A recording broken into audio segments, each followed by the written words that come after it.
Hey there, it's Tony here, and today I'm going to show you a 5 or 10 minute video of processing an image that was captured using a Seestar S50 smart telescope and using Siril and Photoshop to do some of that processing. What I've got is a mosaic that the Seestar S50 created for me. So it was imaging different parts of M31. M31 is a very large deep sky object, much larger than the size of the chip that's used in the camera in the Seestar S50. So one way of getting around that is taking different areas or capturing different areas of M31 and then adding those all together to form a mosaic. And that's what we will be using today. So with no further ado, let's go ahead. I've already got that image file opened in Siril. And you can see down the bottom here in Siril, I'm in linear mode. So there's not really much to see right now. I'm going to click on and go into auto stretch mode. And you can see the different areas of the object that have been captured and then stitched together to form this mosaic. And I just let Seestar just do all that work for me. The first thing I'm going to do then is I'd like to kind of crop out some of these areas, the black areas down here, and just clean up the image a little bit.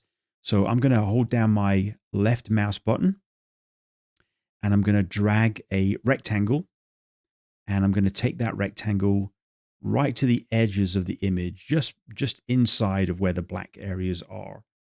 And then just move this one over here. And then let's go down a bit here. And then I'll just right click on crop and crop. And so now you can see we've taken out those dark areas of the image. The first thing I want to do now is I want to go ahead and do what's called a plate solve. And this is really just a way of telling Siril that this is the object we're looking at. This is its orientation in the sky, and it helps with some further processing later on. So I'm going to go into Tools and Astrometry and Image Plate Solve. And then in the parameters, I'm going to type in M31, which is the name of the object. Click on Find.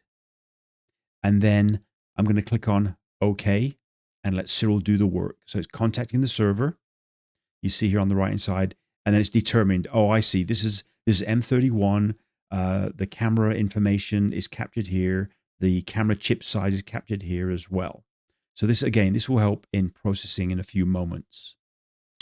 The next thing I'm going to do is you notice in the background area of this image, it's fairly dark down here in the background. But as you go up here, it's almost like a lighter gray color. So there's somewhat of a gradient across the image. And that occurs for many reasons. It could be that there's areas of my sky where I captured where a neighbor may have a light on, or there may be a street light that's affecting that as well. What you'll also notice here is a couple of satellite trails in the image as well. And we're going to go ahead and fix those. So the first thing we want to do is let's go in to Scripts, Python Scripts, and we're going to select under Processing the Auto BGE script here. I'm going to click on that. I'm going to run that script. And you see when I do that, a dialog appears. And I'm just going to accept the default settings and click on Process. And it just takes a few seconds for it to complete the evening out of the background. And once that's done, you'll see that some of that gradient has been drastically removed. So minimize here, and you can see now the background here is a little more even from this bottom right here up to the top left, and the same top right and bottom right. So that background gradient has been significantly improved. The next thing I want to do is I want to go in and do a color calibration. So with that astrometry information, if I go to image processing and color calibration, and if I check this SPCC or spectrophotometric color calibration, there are some options here in this dialog. So first and foremost, you can actually select the machine model name. So here's the ZWO Seestar S50, and in my case, I didn't use a light pollution filter. I just had the default UV filter running in the Seestar when I captured. And I'm now going to go ahead and click OK. What Siril now does is it checks the information against a catalog of deep sky objects and determines, well, based on what you've told me, what the object is, this is what I feel like the color should be of the object. And that's what Siril just did. So let's go ahead and close this. And you see the colors have changed. So it looks a little bit washed out to me, but we'll go ahead and address that in a few moments. The next thing I also like to do is I like to go into image processing and do a remove green noise. Sometimes there can be almost like a green cast to the sky, sometimes not. So it's very much personal preference whether you choose this step or not. I'm going to go ahead and do it. Click on apply, and you see the color very, very subtly change there by clicking on that remove green noise. Now let's talk about the satellite trails here. So there is a script in Siril that you can use, download. So I'm going to go to scripts, Python scripts, and processing. And you can see here there's a script called Cosmic Clarity Satellite. This is a script that I downloaded into Siril. And so I'm going to go ahead and click on that, run that script. And I think I'm just going to go ahead and accept the default settings here without changing anything. Leave the mode to full. Don't touch the sensitivity. The one thing I will do is I'm going to uncheck this clip trail to 0. Essentially what this does is it will basically stop cosmic clarity from, instead of having a star trail here, replacing like just a black line. I don't want that. So I'm going to uncheck that, and then I'm going to click on apply. And then what Cosmic Clarity is doing is it's basically doing some AI, and it's checking the image against some known images of what M31 should look like without the star trails. And look at that. You can see those star trails magically disappeared. If I zoom into that area, so I'm going to basically on my mouse, I'm going to wheel up on my mouse. You can see there, look, there's a very, very slight remnant of that satellite trail in the image. But we may address that later on if we need to. So let's go back into 100% view, and I just click on this little box down here to do that. So back to 100% view. The next thing I want to do is, oftentimes when you're looking at captured images, sometimes there's many, many stars that may obscure the object that you want to focus on. And so there's a way in Siril where you can actually remove the stars, do some processing of the image itself that you're interested in, and then bring the stars back in. We're going to go ahead and do that. So under image processing and star processing, at StarNet star removal. There are other tools you can use within Siril to do the star removal, but I'm just going to keep it pretty simple for now. This is a tool I'm familiar with. I'm familiar with the others as well, but I'm just going to show you this one, StarNet. So I click on that, and I'm going to click on execute. I'm just accepting all the defaults. And it takes a few seconds for Siril and StarNet to work on removing the stars. And you can see there's a progress bar here down on the bottom right. Now, my computer is a pretty powerful machine with a pretty powerful processor, lots of memory, and a powerful graphics processing unit, or GPU. And I found that can help in how fast StarNet runs to remove the stars. So we'll just give it a few more seconds to do its magic and complete that task. And then you'll see that the end result will be an image without the stars being evident.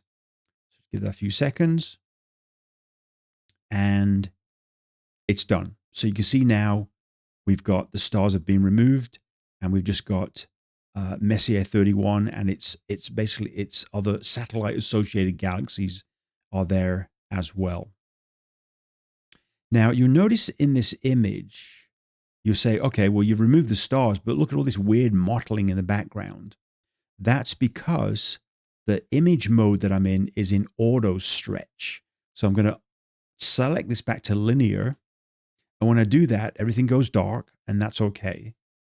And The next step I'm going to do is basically go into scripts, Python scripts, and you see this option here called Verilux.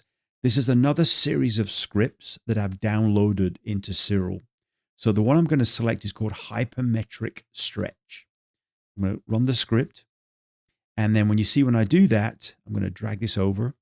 And the first thing I can do is I can check my sensor profile. This is the type of the chip that I use that's in my camera. And if I scroll down to the bottom, you can see there's the Seestar S50. So I'm going to go ahead and select that. The next thing I'm going to do is go into live preview. And so now you can see what this image is starting to look like by leveraging this hypermetric stretch.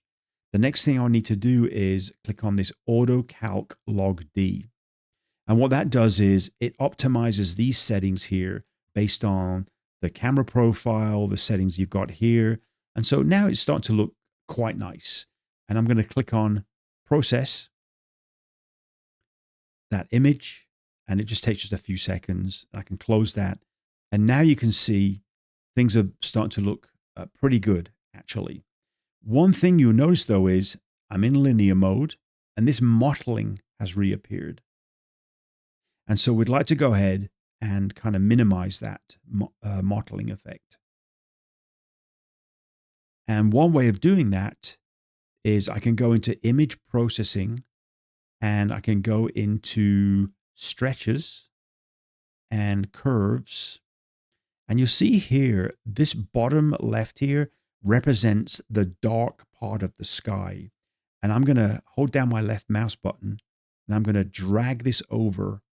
And you see when I do that, the background darkens. I'm going to do it a few more times, and maybe a few more times as well. So now I've kind of reduced that mottling effect that you saw in the background. I did a pretty aggressive stretch on the black side. Interestingly, one thing I didn't show you in that Verilux hypermetric stretch, you can do something similar by changing the target BG settings. But again, I'm just going to show you some different options in Siril that you can use to play around with images. So click on Apply and then Close. Now, the next thing we want to do is after we've done that stretch, we may want to go in and try and improve some of the texture in this image. So if I hold down my mouse wheel and wheel up, I can now zoom in. And there's another tool in Siril under Verilux, and it's called Revealer. I call it Revealer. It might be Revealer. Run that script. And then there's a couple of things we can do is, again, I'm going to use my mouse wheel to zoom in, and I'm going to move these settings, this texture and this structure. I'm going to be pretty conservative. I'm going to move it maybe just to about 10% of the setting. And you see when I do that, there will be a very, very subtle change in the texture. And you can see some of these dust lanes start to clear up a bit or become clearer. Let's do the similar thing for the structure. And it's done. And so I'm going to click on Process. And then the change in this case is very, very subtle. You can play around with those settings for yourself. You may want to be a bit more aggressive, but I'm just going to show you just some of the impact those things can have on the image. So the next thing I need to do is I need to save this file. So we go back to 100% view. And then if I'm satisfied with how the background looks and the details in the dust lanes and whatnot, let's go ahead and go up to the top right here. And I'm going to save this file. Let's just call it, basically, let's call it Galaxy. And I'm going to click on Save. And I am saving it as a 32-bit fit file. Click on Save. Now, the next thing that we need to do is now we need to bring back those stars that we removed and bring them together with this image of the galaxy. Before I do that, I may want to go ahead and play around with the saturation level. I can do that now in this image here, or I can do it in the combined image. For this example, this video, let's do it in the combined image. So how do we combine the two images together? One way is to go in image processing, and then we can go star processing. And you see this item here called star recomposition. There are other tools you can use within Siril to do this, but again, I'm going to keep things fairly simple. Star recomposition. Yes, we'll close this image. And then we'll go ahead and basically open up the Galaxy only image. So I'm going to double click on this. And then I need to open up the star mask. And so here's the star mask here. And you notice that some of those stars have started to reappear. Now, if I use my mouse wheel to zoom in, and what I'm going to do now is in this star recomposition dialog is I'm going to click on advanced, and I'm going to keep the type of stretch to modified arcsine transform. And I'm going to move the stretch factor here just up a little bit, maybe to around, let's say around 5-ish. And you can see a lot of those stars have started to now appear in the image. I'm going to mouse wheel down to zoom out. And then I'm going to hold down my control button on my keyboard and left mouse click to drag the image. So in my opinion, and a lot of this is really personal preference, I'd like more stars to show up in this image. It doesn't look quite natural to me. So one way to do that is in the star recomposition, the type of stretch, I'm going to select generalized hyperbolic transform. And you can see that when I do that, more of those stars are now starting to appear. So let's go back to this modified arcsine. Let's click on apply because we want to apply the changes. And let's go into this generalized hyperbolic transform again. And now the stretch factor, I'm going to increase just a little bit. And you see when I do that, more stars appear. And again, it's personal preference. I can go really crazy here and bring back most of the stars, or I can just dial it back a bit and settle on something like that. That to my eye, and again, it's personal preference, that looks kind of about right to me. I click on apply and close. And there you have it in terms of the Siril processing. But we're not quite done yet. Let's go in and save this file, and we're going to save it this time as a TIFF file. Click on save, and we're going to save it as a 16-bit TIFF file. And the reason we do that is with Photoshop doesn't really handle 32-bit TIFF files. 16-bit is the right option to choose. Click on save. And now if I go into Photoshop, let's go ahead and open up that TIFF file. And there it is right here. And you can see here, I've got my file open up in Photoshop. Now, one of the things I do in Photoshop is I copy the layer by clicking on Control J in Windows, so that any changes I make and I decide they're not really what I wanted, I can just remove that layer and start over. You can also do adjustment layers in Photoshop. Again, I'm going to keep things pretty simple. So what do we want to do with this image now? So let's go into Filter and Camera Raw Filter. And I'm going to increase the saturation of this image just to bring some color back in. First of all, let's go crazy. Let's go all the way to the right. And that just looks way oversaturated to me. The sky's got some weird blue elements in there. And so let's just dial this back a little bit. Maybe make it around 30 on the saturation. There's also a vibrance setting which selectively increases some of the colors without going overboard. So I'm going to take that to, well, first of all, let me drag that all the way to the right. So now you can see, again, that just doesn't look natural, at least to my eyes. So I'm going to dial this back. Let's go to around 15 on that one. And then the other one I've used is clarity down here. So clarity selectively sharpens some of the edges of the image, or increases the contrast selectively. So if I go all the way to the right on this one, you can see, look, it really goes crazy. So let's also dial that one back down. Let's say make that about 15 as well, and then click on OK. Now, if I zoom in Photoshop and look at the background, you see some of these blue areas here. What I'd like to do is trying to minimize those blue areas. And there's a trick you can do in Photoshop to do that. So let's go ahead and show you. The first thing you want to do is select color range. And then you want to move these sliders here so you're only selecting this black part of the sky and not over selecting into the galaxy. So I'm going to leave these settings around 20 and 17. I think I did a file earlier in the day, and that's why it's already set to the way I want it. And I've selected shadows here because I'm looking at the background sky. And if I click on OK, you can see now that Photoshop has selected the black areas of the image.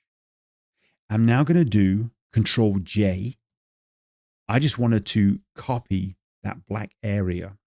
And now if I go into here, Filter, Adobe Camera Raw, I can actually take the saturation down to 0. And what does that do? It's basically making the background sky monochrome. Click on OK. And if I zoom in again, you can see now that bluish tinge is drastically reduced in the image.